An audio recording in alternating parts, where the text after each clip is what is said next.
Mr. Brady, back in the studio. Yeah, I'm here. What's going on, man? It's been a while. It's been a while It, since we've had a show. It's been a while since we've seen you. yeah, it has been a minute. Just that. Yeah, as you said in your post, just summer life, all that. Just busier than shit. Built a deck. Uh, Oh, okay. yeah, yep. Shane and I went up to I almost said Mackinac, but we went up to Petoskey a couple weekends back too. So that was our big get out of the house for a little bit thing. Had to play some chore catch up and stuff like that, but Yeah, I don't know. yeah. It's good to be back. Jason is not here. I know we haven't seen Jason in a few episodes now. He's still in the process of moving houses, and literally, like I think all of his electronics are like torn up. If you were to come on and try to stream, it would probably be from like his cell phone. And I'm just like, Jason, like the world needs to see the most beautiful you. Try. You concentrate on your home, man. So, Yep. oh, what do you got drinking tonight? I'm starting off with since I'm done with competitions at least for a little while. My Vienna lager. Starting off with a little homebrew. First time in a while. No hams tonight, yeah. Mm-mm. I am hammed out right now. Like you're over it or you're just out. I'm just out. Okay, all right. I I think I admitted this live the last episode, maybe like a month ago, maybe not. But as much as I do enjoy hams, like the rest of our club and you guys, and it seems like most everybody that comes on the show, I only just bought my first 30 pack, like maybe last month or something. So Dude, we I should have done an unboxing video. I know, yeah. Usually it's like people give me a few cans as I'm like leaving their house because it costs like 3 cents a can, It's and stupid cheap. yeah, no, It's so cheap. the thing is though, you it's so cheap and it's so good, you go through it so fast. It's like, oh god, like Hmm. 4 cans a night, like I don't actually really need to be drinking that much. Right, yeah, it is because it's like the can costs more than the beer inside of it. Hmm. Like, But speaking of American lagers, that's what I have in my beautiful Michigan Brews shaker pint. I have some Eagle Juice. It's my American light lager. is that your rebrew? It is a rebrew, and it's almost gone. Um, I need to rebrew it again before the Michigan Homebrew Festival, which we should probably touch on sometime during this episode. We always do. It's delicious though. I got this, got the Eagle Juice, and then I have a whole howler of Kolsch. So we'll see how much we get through. Is that your Kolsch? It is my Kolsch. Oh, very nice. I haven't had a Brian Kolsch. It's the first Kolsch I've ever brewed, so I would love for Oh, you to have some and tell me what you think. Because yeah. who was I having this discussion with? I think it was David, and he was over, and then we had some other people over for the gang brew this weekend. And we should talk about like what the gang brew is too for those watching that may not know. But we are like, what does a Kolsch actually taste like? Like the only place that you can really get it potentially is like Cologne, Cologne/Cologne, and otherwise it's like a Kolsch style beer. Yeah. But like I don't know anybody that's actually gone there and tried it and that can like give an accurate example of what it is. And beyond that, I think that it was like a lost style for a little bit, and then somebody picked it up. Like what I think David was saying, like something like 20 years later, maybe. So I don't know the exact history, but like it's kind of like, does anybody actually know what the original Kolsch tasted like? Like, what are we Yeah. actually drinking? Yeah. I don't know. I think the only place that I know of that does one commercially is New Holland. And that's styled. Yeah. What's But theirs even called? full circle.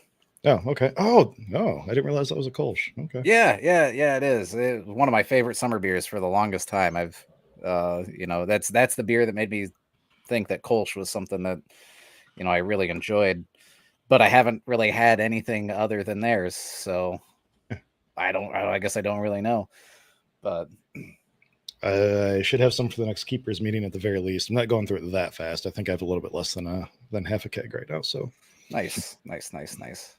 Um, so tonight, this episode, It's mostly just a kind of getting back into the swing of things episode. I have a few things I want to touch on. We can touch on some of the homebrew shit going on in Michigan in the next month or two, and then kind of see where it goes.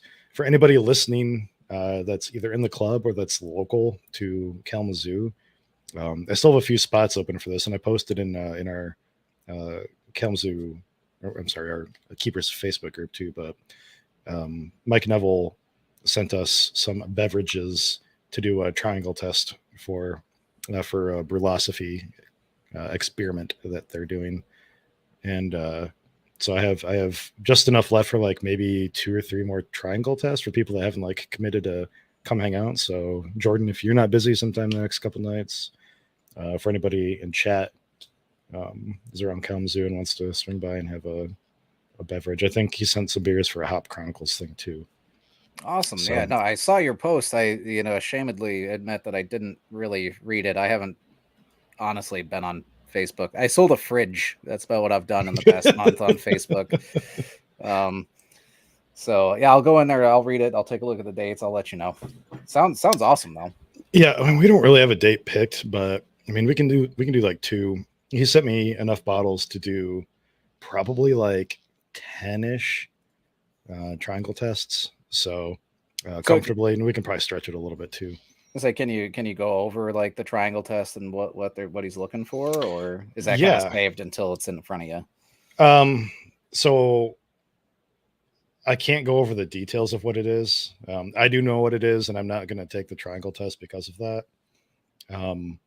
But I can go over what a triangle test is, I guess. what they're let's. So basically, this drink that will be in this bottle, we essentially have 2 different ones. Except that 3 samples will be poured. He's sending me different colored cups. We'll be asking for people that try this to pick out the one that they think is different out of the 3, blind. 2 will be the same and 1 will be different. He is sending me with a barcode, or a QR code rather. People will scan, fill out a little survey on SurveyMonkey about which cup they think is different and what they perceive, and all those fun little details, and then it'll be submitted and put into a pool of anonymous data. Same thing kind of with the Hop Chronicles, except it's not a triangle test. It is 1 beer brewed with, I believe, just like 1 certain type of hop. I don't even know what the hop is. And they're just looking for feedback as to what that hop tastes like, what the beer tastes like. Is it really bitter? Is it appley? Do you get like a lot of dankness? Do you get like earthiness or fruitiness? Or what kind of style of beer do you think that this hop would fit into, and things like that? So a couple fun little things.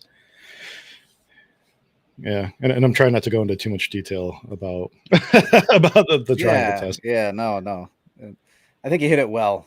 I don't know. It sounds like it'd be an interesting little experiment. Yeah, I think he's trying to collect the data by the end of the week, because he's already collected a good chunk himself, and then the article is going up sometime at the beginning of August. I just had a panic moment. Uh-oh. It's Monday. Not a panic moment, because it was like you said, by the end of the week, I'm like, shit, that's tomorrow, dude. Like, I thought it was Friday or Thursday for a second. I don't know why. I don't know why, because we always do this on Mondays. I know. So I'm stuck in last week. That's what's going on. I had one of those sort of reverse on Sunday. Sunday I woke up and I got up out of bed at maybe like 8:10, 8:20, wandered into the office, turned on my work laptop and booted up my work laptop, logged in, was looking at my email, was looking at my meetings for the day, and all my meetings said that they were for, tomorrow. And I'm like, what is wrong? Like, did my laptop, like, is it not updated overnight, or like, do I have to like reboot? And I'm like looking at my email and trying to figure it out. And yeah, thought it was Monday on Sunday. So that was nice. That was like, that's good. yeah, it's like finding a 20 or something in your winter jacket uh, after putting it back on for the first time in the season or something. Like Yep. it's like I got a whole extra day of weekend, and then I proceeded to drink and waste most of it. So Well, but that's not a waste, man. You it just wasn't. experienced it, right? It was the barrel swap. So we went over to Mark's house and emptied out the 55-gallon barrel that he keeps in his basement that we have soured, and Nice. um, filled it back up, and yeah, shared some beer, and I think he had some snacks. They were making pickles. We had some pickles. I haven't made pickles yet this year. Speaking of that, and I'm gonna try. I'm gonna try to get a few jars of things together for Homebrew Fest. Some pickled eggs. Did you do that last year? I remember 2 MHFs ago, there was some club that had pickled eggs, and we lost you for like an hour at the end of the night because you just kind of like you found the pickled eggs in front of their booth, and you just hung out there drinking their beer and eating their eggs for like an hour. Yep, I did. I think I had like 12 eggs probably. It was stupid. It was amazing though. They were delicious. I've tried to recreate them ever since, and I have not been able to, but they're still good. Pickled eggs are delicious. Pickled hard-boiled eggs. So I'm gonna try to bring some, maybe make some of that, have a little anger to them, little spice. That'll be cool. I think it would. I think it'll fit the theme that our club is doing this year. You know, some. I don't. Can I? I can't remember if we've talked about what our theme yet is this year. I don't think we've done it online, and I honestly I've been like so checked out of reality for the past couple of weeks. I can't recall what it is, but yeah. Ron says keep your tent downwind. That Andrea was out with you that year too, right? Yep. Yeah. Yep. That was the only year she was there. Yeah. We were hoping she was going to be able to make it there this year, but it's not working out. So you're coming this year though? Yep, I'll be there. Okay. And in my tiny little tent that my cot fits in. Basically, that's it. Oh, now bring the big one? No. Last year, was it last year? I think it was last year. Yeah. I bought a small like 2-person tent, or I think it's a 4-person tent, but really it's 2. I just put a cot in there, and I have room for like a little side table in my cooler, and like that's about it. It seems fine. Yeah, I feel like they always tell you how many people can sleep in the tent. It's like, yeah, if you're like crammed against the sides and stuff like that. Yeah, packed like sardines, head to foot. Yeah. We need to buy we're gonna buy a cot this year probably, or 2 cots. We have a blow up mattress, and it just wasn't doing it for us. And everybody that we know that has a cot really prefers the cots for camping anyway. So do you have like a recommendation? Just whatever's cheap on Amazon. Yeah, I mean, I think I spent less than $70 on my Coleman cot and tent on Amazon. So okay. Yeah, I mean, my cot's just a single, but yeah, I mean, they make queen cots too. There was one that Andrew and I were looking at getting a while ago. It has like these little fold out tables on the side, so that it has like little side tables with like a little drink holder. Sweet. It's amazing.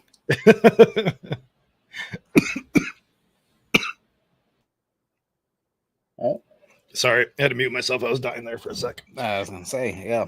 So MHF is, let's see here, it's like 3 weeks away. 2, 3, yeah.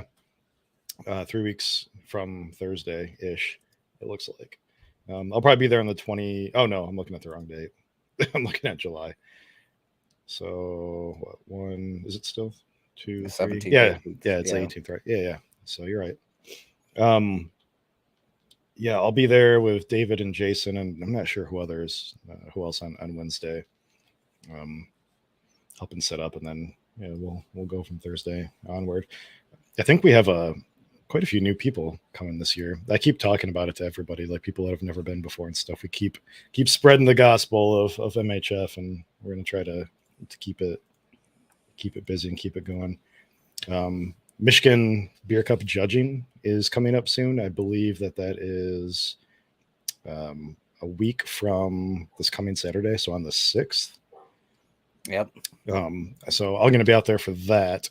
The beer judging is going to be on Saturday. The mead and cider judging is going to be on Sunday. We're going to try to get score sheets uploaded to the website this year. I'm not sure if that's something that has happened in past years. I know we have a lot of people entering the competition this year that will not be at MHF, and a lot that aren't part of homebrew clubs. And I think what happens sometimes if we're not uploading sheets to the website is we get like flooded with emails after the fact and requests for score sheets, and they have to be like scanned individually and stuff like that. So yeah, might as well just do it all. Yeah, I'm going to try. So Jason and I are new to the Michigan Beer Cup committee this year, and so my sort of goal, I think I'm going to start helping out with the website next year more. But I want to bring a laptop and have a portable scanner, and I want to try to get score sheets in and ready to be uploaded sometime after the award ceremony this year. So that's my goal. We'll see how it goes, but I would like to have it be more digital and electronic and hands off for as many people as possible. No, I agree. We can even look into online, or not online, but digital score sheets or something like that next year too. I know a lot of people are doing that. I can type faster than I can handwrite, and it's way more legible. Yep. So I'd prefer that from a judging standpoint for myself, but I think it's optional. You don't have to do digital score sheets or anything like that, but something that can be discussed. What else we got going on? The Michigan State Fair is coming up. Yep, that's another one. September, I think. Is it something? I thought it was also August. Because we had to drop off our samples at the same time. Judging is being done soon. It might even have been this weekend. I can't remember, but interesting. We won't know results until the state fair, which is in September, I think.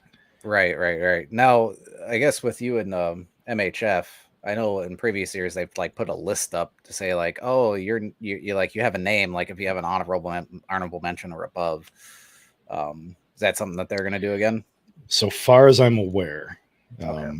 Yeah, because I don't think we want people to come out to the awards ceremony if they're not coming out to MHF already. That well, I mean that would make sense. You don't want to come out and like, I guess waste your ticket and just be like, oh, I'm not going to experience anything else. Not that coming to MHF is a waste of a ticket. You come out to MHF and you pay for a $40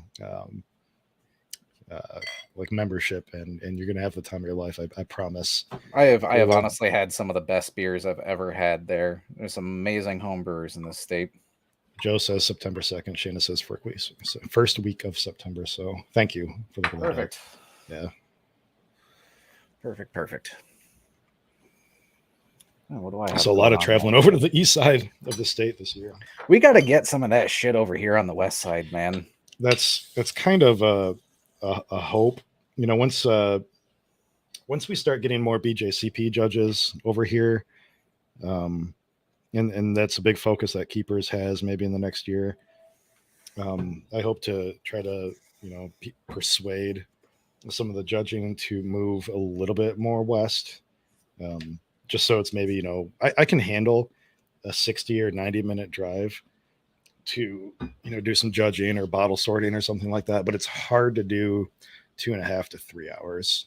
Yeah, that's because that's not a day trip. That's 6 hours in the car if you're going there just for the day. Yeah, and it's something that I really want to do, but this time of the year, it's not so bad if it's like you're doing that maybe once every 2 or 3 months to some big thing, but around this time of the year when you would have to drive out to like Novi to do bottle sorting, one day maybe, and then drive back to do judging, and then drive back a couple weeks later to do bottle sorting for MHF, and then drive back again to do the judging, and then stay overnight to do the judging again, because cider and mead are separate from beer. It's tough for us West Siders. So yeah, yep. I'm not gonna lie. Like I'm looking at following your footsteps here and getting my at very least provisional or moving forward into actually becoming certified. I did take the pre-test, so I'm good there. Yeah, awesome. I just honestly really have to pay for the test and take it. Like if I think I have like a 20% variance. What's it, 65% to pass? Yeah, it's pretty. You have a lot of leeway. Yeah, Yeah. So it I might mean, even I be think 68 or something like that. I can't remember. yeah. Well, I was just going off of like I think the practice test is like 10 questions or something like that, and I got two of Hmm. them wrong, and I know where I went wrong at them. But like if that's actually representative, Hmm. of the sampling of questions, then I have like a 20% variance that I can fail at and still, well, not 20, say 15, 12 to 15% that I can, fudge up. That's a pretty comfortable like It percentage. is. It's not an easy test, but they also give you a lot of leeway as far as like what's considered a passing score. So, Right. I anybody that's listening right now that thinks they want to be a BJCP judge or something. I mean, I encourage you just to maybe buy the 3 for 2 package. It gives you 3 shots at it, and you only have to pay for 2 of them. And just go take the first one once and just see how you do or see what the test is like. That's what Um, I'm gonna do. yeah, and at Yeah. least then read through the BJCP guidelines once, just front to back, just to kind of get a general idea of some of the intricacies of like weird shit. Yeah. I think it's the test, the exam stops at historical. I think it doesn't get past like the first 26 or 28 styles. So I don't think it really goes into weird shit like Kentucky Commons and stuff like that. Um, I think. I'm trying to remember now, but in any case, I would say go for it. If us around in the Kalamazoo area or West Michigan area, Southwest Michigan area, whatever, if I can get a dedicated just 6 people, and I already have 2, um, to pass the online exam that will 100% commit to doing a tasting exam. We have 2 BJCP judges that have already volunteered to host tasting exams for us. One is Gail Milburn, who can also do a mead tasting exam for us. So if that's something that people are interested to, the online mead exam really isn't that hard, and you can get mead certified too. So we could probably have one beer tasting and one mead tasting, before the end of the year if we could really get the What people together. What do you know about cider? Cider's tough as shit. That's To me, I don't know shit about how to judge a cider. Honestly, I can drink a cider and be like, yeah, I really enjoy this, but when it comes to what does it taste like? It tastes like right. apple. I get apple. I don't even know if I could tell like red apple from green apple. Um, and you start talking about tannins and stuff like that too. And I think it's tough because cider is always, not always, but it's typically at least a little carbonated, and carbonation Yep. throws off that sort of perception for me. I'm not good at it. I would love to learn though. Um, I think that's kind of where a little more of my, I mean, you've known me for years. I've loved making ciders. Um, so I think I'm gonna try to let that passion carry over and try to do some research on that. But as you were saying, I think I'm gonna, it's like what, $20 or something like that mhm, for I think the so. 3 pack Hmm. of the BJCP test. I'll probably just pick that up this week. And as we found out just a few minutes ago, it's only Monday. Um, so I should have all week to at least take one test and see where I stand and where I need to brush up on. So maybe that's something I can do over lunch one of these days. They give you a whole hour, and I don't think you'll use the whole thing. When I took it, I think I had something like 15 minutes left when I hit the end to go back and start um, cherry picking questions that I wasn't really sure about, and just like Yep. Googling the answers to, or like looking at the BJCP guidelines for answers for. It's open book, and it's totally encouraged to use the resources that you have. You just can't look up every single answer just because you simply don't have time. You have Yep. it's 180 questions, and you have an hour to do it. So Um, But like some of the questions are going to be like easy. Like you're they gonna are. you're Yeah, gonna yeah. know them. Yeah. You'll get a lot of your time back as long as you have a rough idea um, of styles and Right. There are some questions like the practice exam that I went on. I think they were talking about um out I want to say maybe it was like steam beer and some other like light style like lagerish beer, and like which Mhm. one is supposed to have like, or which one allows for higher IBUs.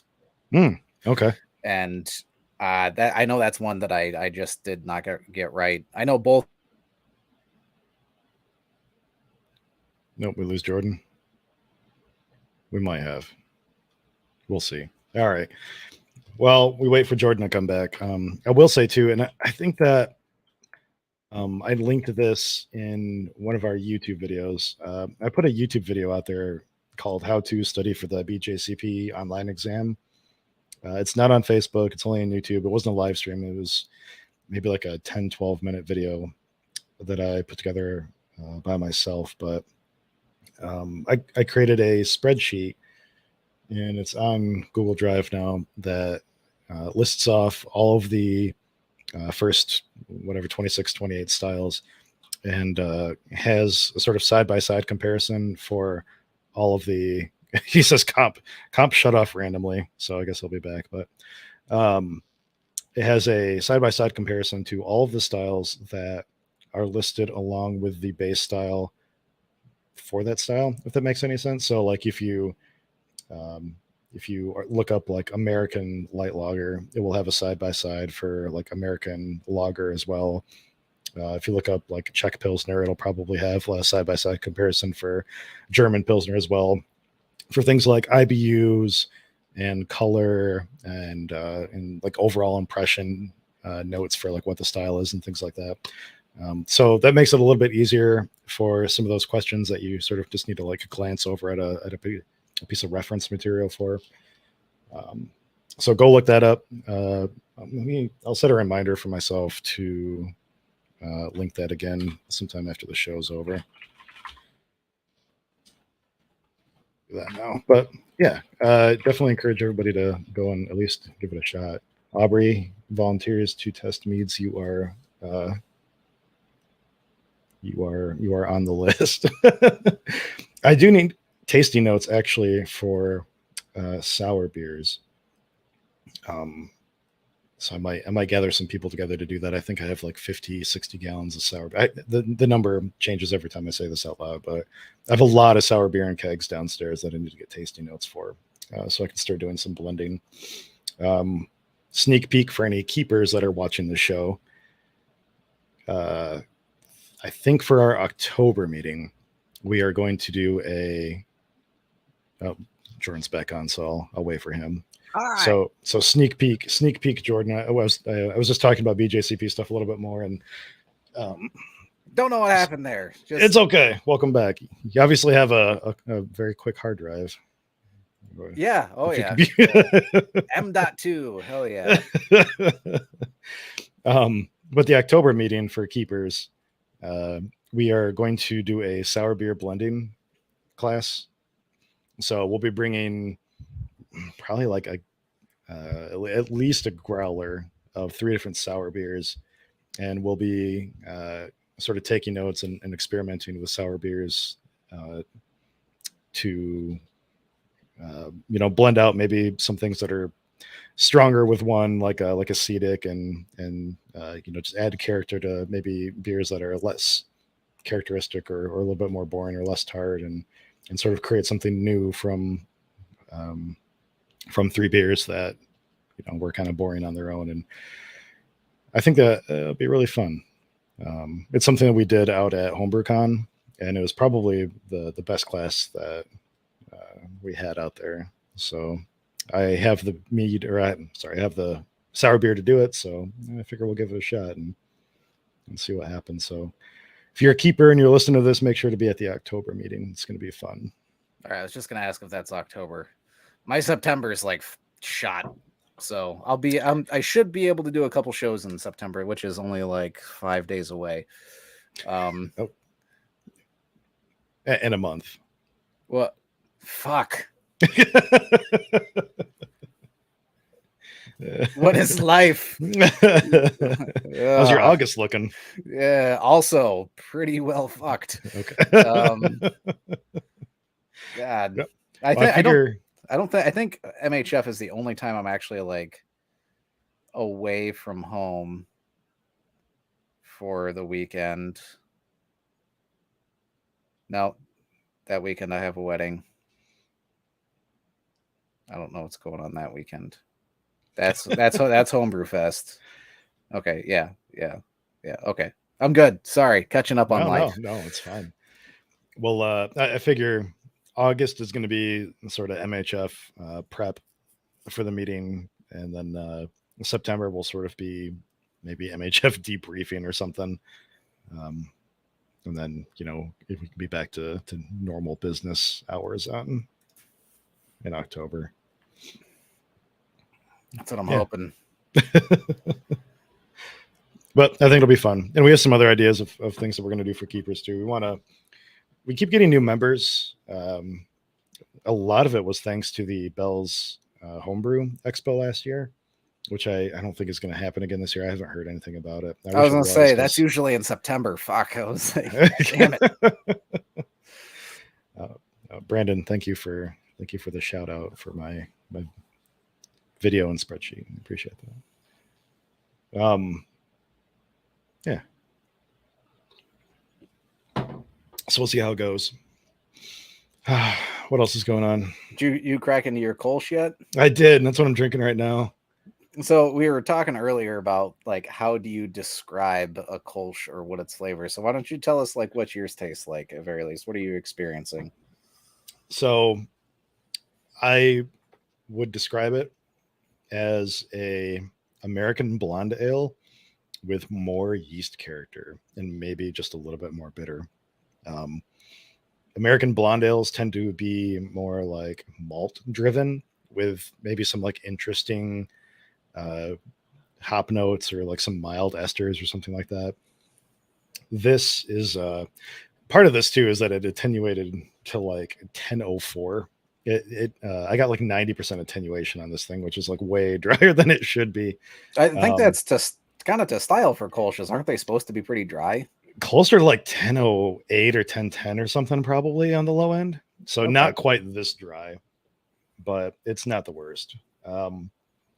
But you'll read the description of a Kolsch, and sometimes you'll see descriptors of maybe having like light apple or pear notes or something like that, and I can totally get that, but it's more like apple or pear if it was dropped into the beer as like an essence.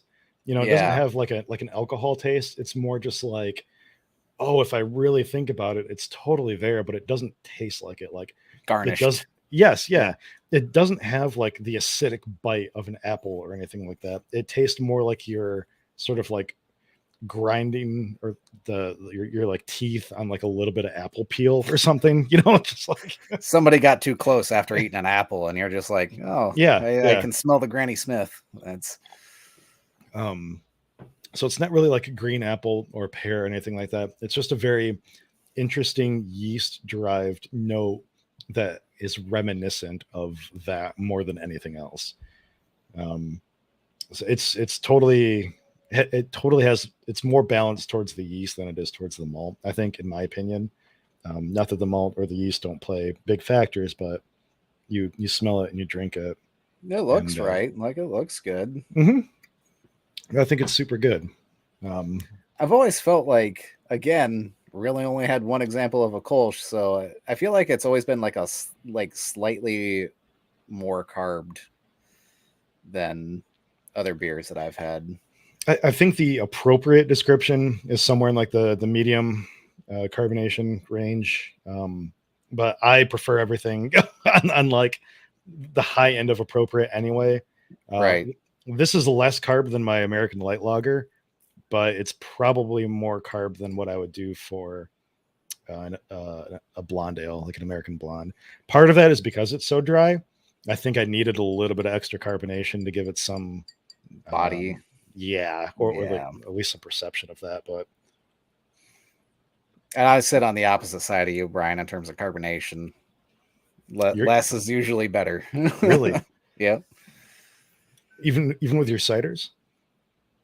Yeah, the cider that I Okay. took silver with was still. Was it, what do they call it?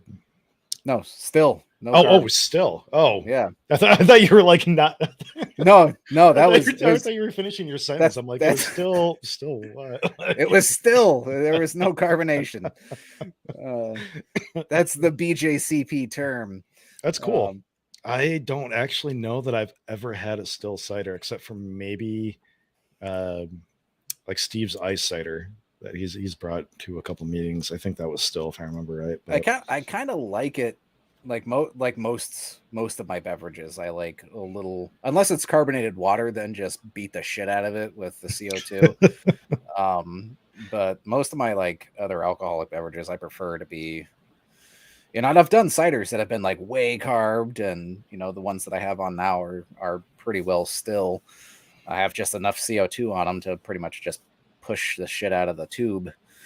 what's the But sweetness on that one you took silver? That was silver and glint cap, right? yes, yeah, silver Okay. and glint cap. Still waiting on that metal. Yeah, Where's it at? I sent Jason a text about that too. I'm like, it didn't get like stolen out of my mailbox, right? Like, Right. yeah. I've got a few metals that it needs to sit on top of over here. So I'm kind of proud of that. I like that metal. But yeah. So the sweetness, they're all really dry. Like I Okay, like that's my kind of what I was thinking. ciders dry. Okay. I like them cold and very lightly carbonated. But yeah. Did you serve this one still or bottle it still on purpose because it that's how you thought it tasted best, or was it like a time thing, or? No, I just I'll be completely honest. I was running low on CO2, so I've been running everything pretty low. That's fine. Yeah, no, that's fair. Obviously, it um, did you all right. right. Yeah. And I just barely eked out that silver, but I'm gonna take it. But yeah. No, so I had everything running pretty low. And in fact, after I think it was the week after I submitted glint cap stuff, my CO2 canister blew. I really need to buy a backup. I'm still running only one. I have for sale one more, I believe, a 20-pound CO2 tank, already filled, $100. You want it? Done. 100 bucks For a 20 pounder. Yeah, 20-pound full. Okay, Yep. done. Yep. My buddy Chase, you know Chase. I know Chase because of you. Yeah. No, he texted me that stuff too. So I was okay. yeah. I never followed up with him. So Chase, hi. I'm sorry. I'm gonna buy it from Brian. It's fine. I just bought all of them from him, and I'm like, I'll deal them back out to keepers at some point. Well, perfect. That was Yeah. gonna be one of the ones I was gonna buy anyways. So Yep. All right. I literally got them all from him 2 weeks ago, and all the 20s are sold already. So it's like no money out of my pocket. I have Shit. Was that 2 weeks ago that he texted me? Oh it my might, god. it might have been 3. How long have I been checked out, man? I have some. I thought there were 5-pound tanks. Jason was over the other day. He says they're 2.5-pound CO2 tanks too. So maybe somebody in chat knows the tearaway of the tank says 2.5 pounds. Does that mean it's like a 2.5-pound CO2 tank? Because I've never owned a smaller CO2 tank. I've always had 20s, just because I've it annoys the hell out of Shanna, but I'm always like, to go big or go home. Like, I've only ever owned 5s, so okay. I was gonna get a 10. I was gonna upgrade mine to a 10, but now if you've got a 20, I'll just just do that. I recently that's a good price too. I think a 10 was gonna cost me $115 or something. He said he was checking on eBay and Craigslist and stuff, and said 20s empty we're selling for like 170. So yeah, I was gonna say, yeah, that's a killer price. Not that a swap is more than $20, but excuse me, but yeah, which is crazy because it cost me about $20 to swap my 5-pounder. I think it's just like more of a pain in the ass to do the 5-pounders than it is the 20s or something. Like yeah. Well, They're gas just is cheap. CO2 is cheap. It's yeah, fucking everywhere. So I think I paid 25 for a little tank of oxygen the other day though. I feel like that's getting expensive. I think I let my oxygen tank empty out like into the basement. So I think it only had a little bit left, but like I went down there. I'm like, how does this tank not have any oxygen left in it? Like what do this you thing was use? supposed to last Oh, forever. you use it for like your O2 stone. Yeah, just giving all the beer and mead and cider a little bit of O2 love before the fermentation gets going. Um, Speaking of, I I'm gonna pull it up here. So we did a gang brew this weekend, and I aerated before pitching. We're doing Philly sour for this beer. I they Lallemand, I think, says that you don't really have to oxygenate before like pitching their dry yeast. I do it anyway. Like I don't think it's ever hurt any beer I've made.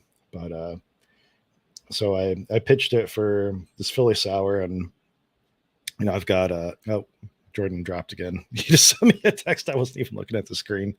He has the look on his face right now. If you are watching live of somebody that's really pissed that his computer just shut off. So, but I threw a tilt in there, and then for everybody that has used Philly sour before, you probably know that it does this initial fermentation, and then it sort of has this lag phase where it doesn't do anything, and then it kicks off again, and we're in the lag phase right now. But I was never very like cognizant or paranoid about my fermentation, before I started using tilts and like actually like watching my fermentation go live. But now that I have it, I'm sort of like obsessively watching the data. And like as soon as something goes wrong, it's like in my head. And I know that Philly sour lags, and it's going to pick back up again in a day or two and finish the fermentation out. But I'm like, man, like I hope I didn't do something wrong. Like, what am I doing with this beer? I'm not temperature controlling this. We kind of had a discussion at the end of our gang brew day, and we are like, should we temp control this? Like, what temperature does Philly sour really like? And we sort of determined that it kind of likes the low to mid 70s a little bit. So it's been sitting at 71, 72 in my basement, and I'm still just, I don't do that with my beer generally. I always temp control everything, so it's like it's all in my head right now about like, do I fuck this up? I know I didn't, but Philly sour is a weird yeast. You guys ever used Philly sour in the chat before? I think this is maybe the second time I've ever used it. The very first time I used it, I went all in and did a sour New England IPA, which turned out really good. I haven't done one again. It's a really weird, quote unquote style. Um, I think that I did a decent job in not using any bittering hops and going a little lighter on the whirlpool and a little heavier on the dry hop, because I think like bitterness and sourness don't always go hand in hand. Um, but yeah, we'll see what this turns out like. What's going on, Jordan? Welcome back. So, you remember when I was having issues with my video card playing Yeah, are games? you playing Warzone right now? No, I wish. No, not really. I'm glad to be here, but no. So I got my card back from RMA, and it was bent to shit. No. Yeah. So I mean, just a few things were bent on it, so it just kind of like kind of made it so it fit my case. I'm pretty sure that's what's causing the problem. Can you send it back? I'm gonna have to. I mean, I took pictures of it as soon as I got it out of the box. But I was just like, I was tired of running my 1070, so I'm like, well, let's just throw it in, see if it works. Now it's only been in for about a week. This is the first time I've had this type of issue with it. It's not like it's been, so I don't know what's going on here, but that is some shit. I'm very sorry. I mean, worst case scenario, I just Gigabyte. Okay. I may just end up buying a new one. Like, not that they've came down in price a lot, but yeah, not that I want to spend another $800 on a I know. 3080. Well, you can always tell somebody that you upgraded to a 3090 Ti or something like that and sell it on Craigslist. Like, There we go. No refunds. Yep. Selling as is. And maybe it's not the card. Maybe it is just some like weird thing with your computer, and so you're just giving somebody a good deal. I don't know. Yeah, who knows? Gigabyte came back and they said it was like, yeah, we couldn't replicate your issue. I'm like, that's bullshit because I've literally replaced the entire computer around it. So maybe if we bend the card and send it back, it'll work a little bit. So I was talking about the gang brew while you were away. For those unaware of what the gang brew challenge is, let me explain. So the Michigan Homebrew Festival, or as we've been referring to it as MHF, every year creates a set of rules. And so these rules are created by the club that won the gang brew challenge the year prior, which essentially means that they received the most points for the beer that they brewed from the other clubs that went around and judged all of the gang brew beers. And I'll kind of circle back on that in a second. So a set of rules is released by the prior year's winner, and they're usually something weird. So this year, the rules were created by the Michigan Mead Coalition, who won last year with a mead that I cannot remember the ingredients for off the top of my head.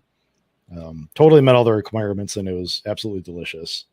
But dang, I don't remember what it was. In any case, their challenge this year, because of course it's a mead club, was that you had to create a beer, mead, or cider.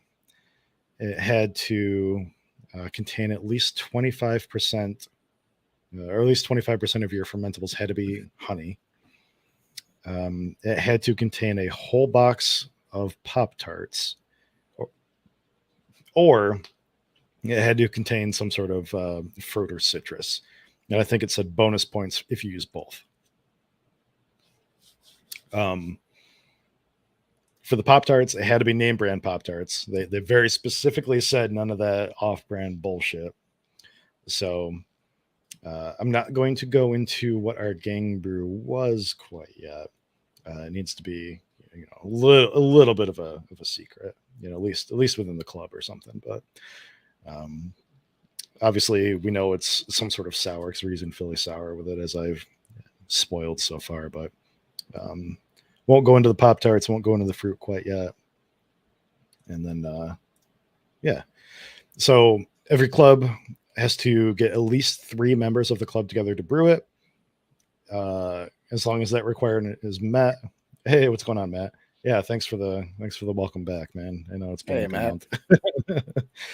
But Matt, if you're bored tonight, I sent you a text, man. If you want to get on the show and bullshit for a little bit, hit me up. Let me know. I'll send you a link. But once the beer or mead or whatever is on tap up at the club, I think it's like Friday night, maybe Saturday night. No, it's Friday night. 2 members from each club sort of get, volunteered. They get some sheets and they go around to all the other clubs, ask for the gang brew beers, and then basically judges the beers based on, again, guidelines that the winning club creates. So I think that the Michigan Mead Coalition is going to create some sort of score sheet for judging these beers or meads or ciders. Another one of the rules was that the honey has to be perceptible in whatever we create. So I would love to talk about how we are going to be making this beer, but I want to keep it under wraps for just a little bit. Can't jump on tonight, but we'll find a time. Yeah, dude, no worries, man. Anytime. Yeah, but it's a lot of fun. I hope everybody gets to come out to MHF and try our gang brew. I hope it turns out good. That's how it is like every year though with this experimental shit. I hope it turns out well. So in prior years, there's been rules like it has to be like one of like a certain style, and then you can use like two out of like maybe like 10 sort of like parameters. So maybe the beer has to be boiled over an open fire, I think was one Or where that was an option. yeah, an option. Or it has to be open fermented, Yeah. or maybe No like you, boil. no boil. What? Yeah, Yeah. yeah. And then certain requirements for hops or yeast or something. I think a couple years ago, um, the rule was, maybe this was like 2 years in a row too. The ingredients for your beer had to contain either the first three letters of your club's name or like your club's initials. So for us, we could do like KEE or KOC. So Ron, who says he says shush in chat here, did a Ron was the K was kielbasa. I don't remember what your O and your C were. I Was think it there was Oreo. maybe yeah, kielbasa, Oreo, and God, I don't know, man. You'll have to say. I can't remember. Um, so just weird beers like that. Some club made yeah, he says Oreos. Oreos. Yep. Some club I think made a was it like a, oh my gosh, what's the beer I'm thinking of? You know what I'm thinking of? It wasn't like pea and bacon soup beer or something. What Yeah, was it? beans. It was bean soup. It was made with Bean like soup. Yeah. it was made with like white beans, oregano, onion. That's exactly what it was. Yeah, I think it was brewed over an open flame. Yeah. So it was like brewed on a campfire. So people go wild a little bit with the beers. That is one I will always remember. Yes. Yeah. So there's a lot of experimental stuff on tap all the time. There will be a lot of mead up there since the Michigan Mead Coalition is a thing now. I think KGB, the mead share. Yeah, KGB does a mead share after the awards ceremony usually. I think there's going to be a bottle share, an official bottle share this week put on by this festival, this month, this year, whatever, by AABG. So if you have something yummy you want to share beer wise, bring a bottle. The Michigan Mead Coalition is also doing a private mead bottle share, and the only entry fee is that you bring a bottle of mead to share. It could be homebrew, it could be commercial, whatever. Most of the time, people bring a lot more. So that is one of the bottle shares that you want to go really easy on, because nothing there is like less than 10% probably. Yep.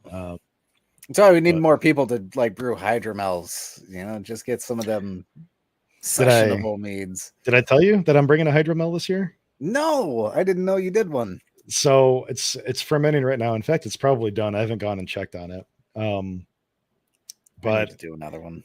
I'm doing a hydromel. It's orange blossom honey. It's maybe like 6.5% right now. I added a pound of lactose and a pound of erythritol for a little bit of sweetening up front. Front loaded it with Fermade O just for nutrients. But I'm going to do some acid and sweetness adjustments on the back end. But I bought the Amaretti Moscow Mule syrup. Or their craft puree. Yeah, and it's delicious. It's so good. Like, you could probably drink this stuff straight, but in little bits. But I'm going to use the Amaretti syrup and sort of make a Moscow Mule hydromel. I'm calling it Hydro Mule. So, oh God, I think Jordan froze again. So I'll talk about it more when Jordan gets back. But yeah, for those unaware, they call them short meads too. Yeah, Jordan is texting me. He says this is ridiculous. I'm sorry, buddy. Hydromels or short meads or session meads, just low ABV meads. They're typically carbonated, typically pretty high, usually not super dry, and usually have some sort of like either fruit or spice in them just to make them a little bit more interesting. Not that like low ABV carbonated mead isn't yummy. It's just it's a little boring. So it's kind of like drinking like a session wine. I don't even know if that's like a thing, like a 6% grape juice wine. I'll have to try that at some point. But um, most of the session meads that you see out there are carbonated. In fact, a lot of what's commercially available and affordable mead wise tends to be sizers. Like a lot of what Bee Nectar first started putting out when they started, and I think a lot of what they still put out. Not to say that Zombie Killer is affordable; it can be kind of expensive sometimes, but it's really delicious. But it's a sizer, and I think it's considered a session mead. I don't remember what the exact ABV on that stuff is, but I think it's in the 6 to 8 range. But yeah, I'm excited to see what this thing turns out like. I think that having a 6% Moscow Mule on tap that's like highly carbonated is going to be super good. I'm hoping it has that ginger bite that an actual mule has. The Amaretti syrup, if you drink it, it sort of has that bite. But Jordan, welcome back This is again. ridiculous. It's all right, man. We're running up on an hour too, so hopefully we can maybe finish up before you crash again or something. But at least Who you're knows able when to get that's back gonna on be? quick. Yeah.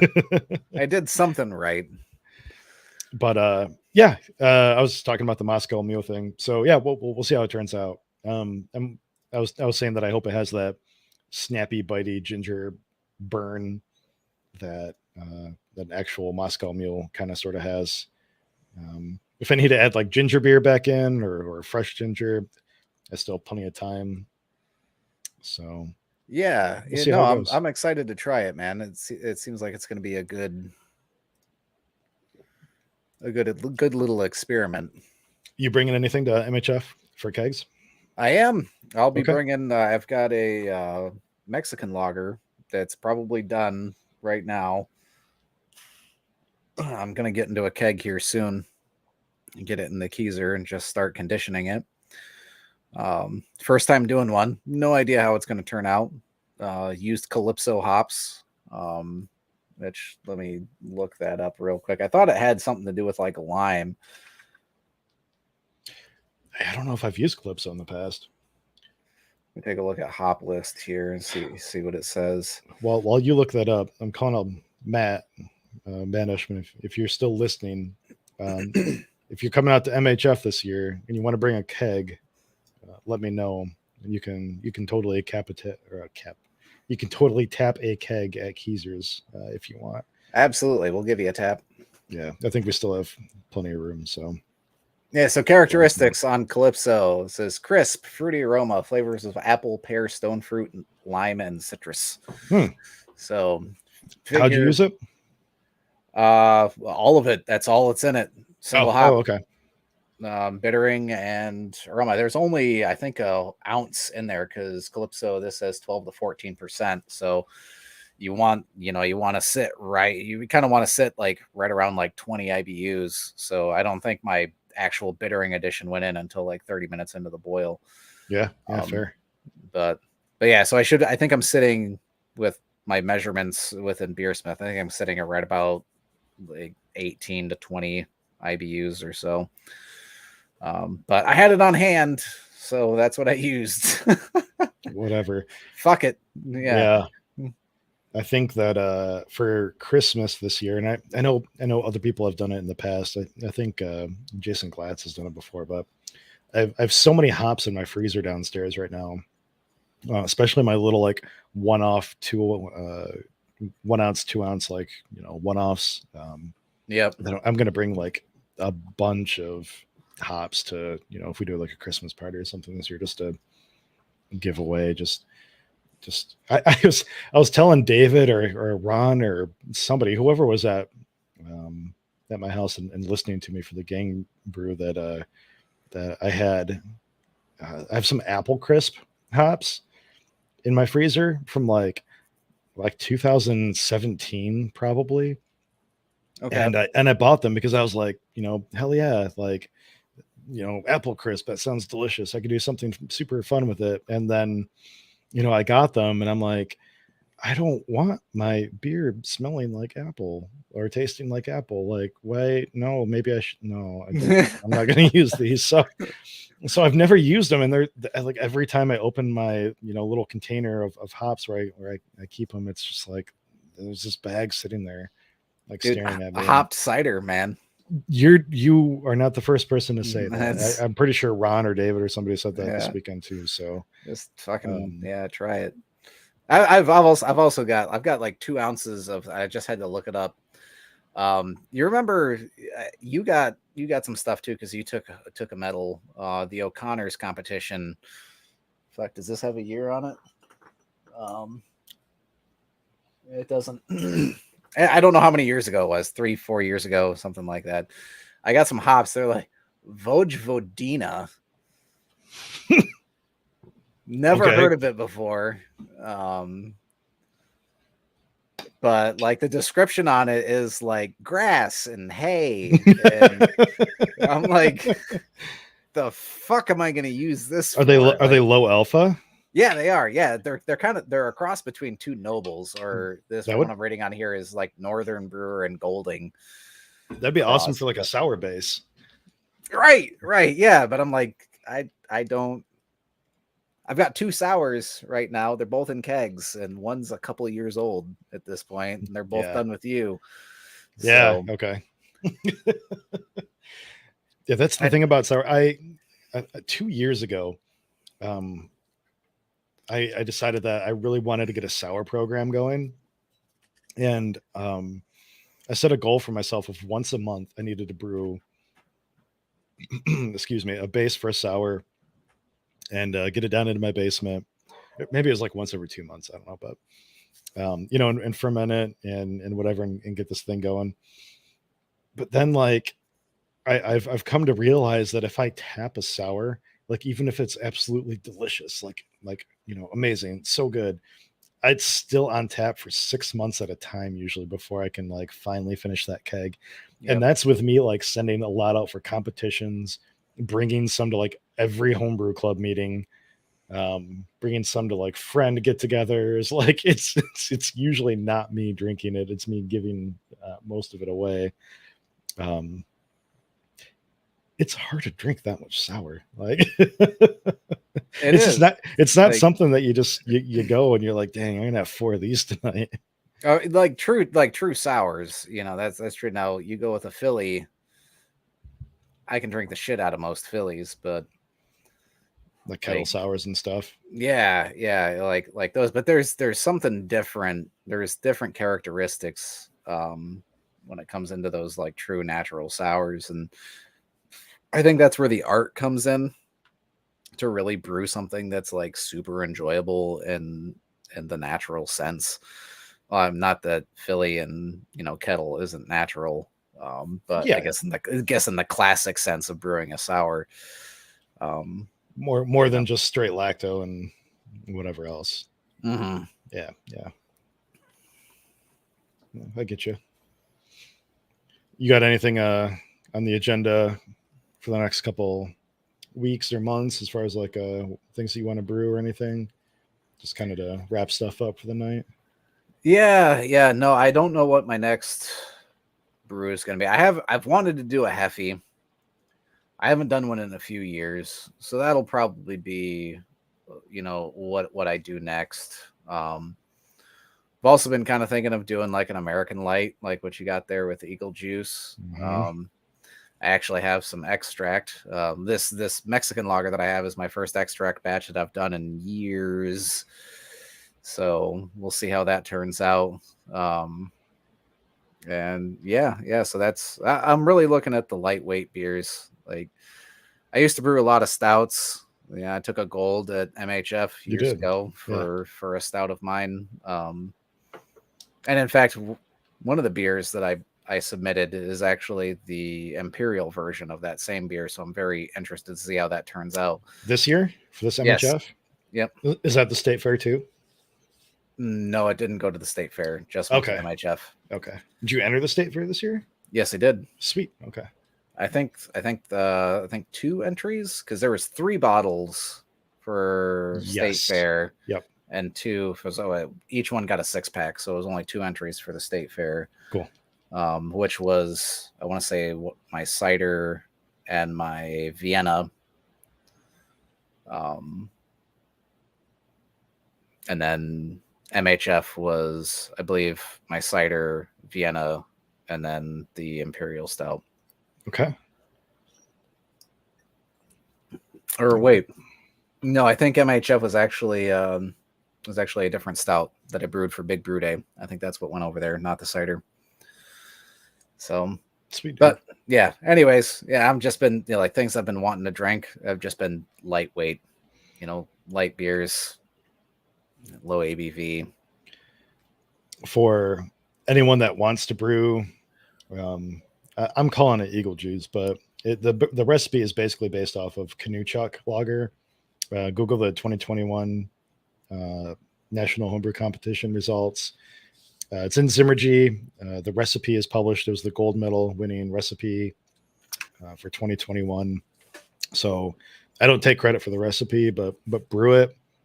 Maybe play around with the hops a little bit. The first time I made it, I actually used Noble Citra instead of I think Saz isn't like the official recipe, and it's a great beer. So we'll see what it's like. I think I have I tossed in I have a mead and a cider and an imperial stout in MHF this year. So I might be competing with you in imperial stout if that's what you entered it in. Yeah, I think it was. Okay. So yeah, I wasn't super. I ran out of. So I was gonna submit my pale ale, and I had 1 bottle bottled up, and then the keg blew on the second bottle. Oh. So I hadn't been tracking it that close. So I was like panicking. I'm like, okay, I've got some meads, or no, what was it? I was gonna submit a sour.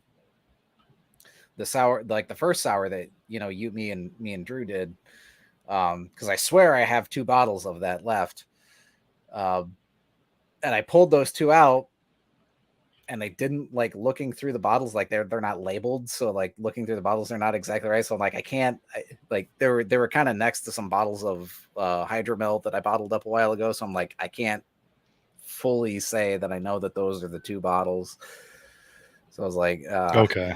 Yeah, so I knew I had the Imperial Stout, or whatever I submitted it as, labeled. It was between that and a berry cider that I made a few years ago that a lot of people had said they liked. How do you still have that stuff left? Like I drink. I'm so bad at like keeping stuff. I find it and then I drink it and I can't. I'm so bad at hanging on to old stuff. My shit's like, I make it inconvenient to get at. That's the trick. Okay. like legit. Like, it's like I gotta bend over and use a flashlight to look at where like all this shit is, and like sideways, like it's terrible on my back. So like if I wanna drink something, like chances are I'm just going to my kegerator or pulling something Fair. off of, Okay. All right. someplace that's easy. I'm not gonna work too hard. Now for a competition, got that running tally of what's what I have on hand in my head. So I'll submit something.